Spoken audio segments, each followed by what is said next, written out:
আমি তোমাকে মাফ করতে পারি ছিনিয়ে। তুমি যদি এই মুহূর্তে আমাকে সুপাত্রের সন্ধান দিতে পারো তাহলে আমি তোমাকে ক্ষমা করব।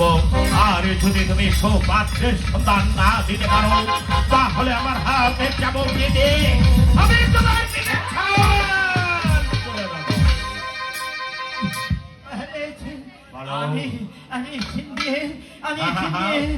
পারি এমন কোন কাজই নেই পৃথিবীতে, তাই তো বলছি মায়া রাজ্য পাতালে আমার হাতে রয়েছে মায়ের কাঠি। ওই মায়ার কাঠি রাজ্যের চতুর্দিকে ছড়িয়েছি। মায়ের কাঠি আমি রাজ্যের চতুর্দিকে ছড়িয়ে দেবো। এ কেমন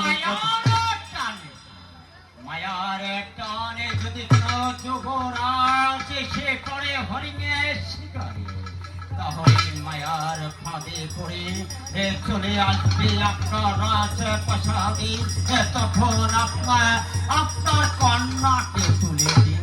আমি কেমন করে মায়ের কাঠি রাজ্যের চতুর্দিকে ছড়িয়ে দেবো আমি তো কিছুই বুঝতে পারছি না। এর মধ্যে কোনো রহস্য লুকে রয়েছে তো নাও।